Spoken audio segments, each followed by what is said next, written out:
ከኢንተርኔት ጽሁፎችን ኮፒ አድርገን ወርድ ላይ ስናስቀምጥ ወይም በዩኤስቢ ድራይቭ ከአንድ ኮምፒውተር ወደ ሌላ ኮምፒውተር ስንወስድ ጽሁፎች በጣም ከተጠጋጉባችሁ ይህንን ዘዴ ተጠቀሙ። እዚህ ጋር ይህ ጽሁፍ በጣም የተጠጋጋና የተደራረበ ነው።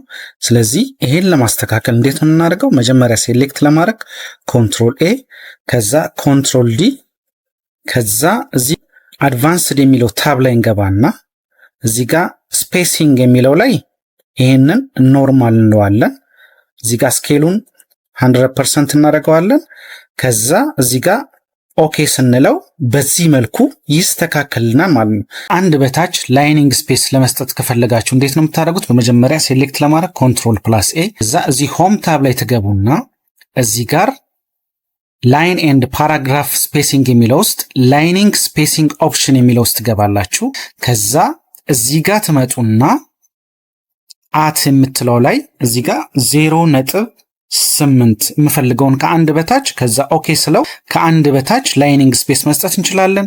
አሁንም እዚህ ውስጥ ገቡና ላይን ኤንድ ፓራግራፍ ስፔሲንግ ከዛ ላይን ስፔሲንግ ኦፕሽን ከዛ በኋላ እዚህ ጋር የምትፈልጉትን መስጠት ይችላል። 0.5 ከፈለኩ 0.5 ከዛ ኦኬ ስለው በዚህ መልኩ ላይኒንግ ስፔስ የፈለጋችሁትን መስጠት ትችላላችሁ ማለት ነው።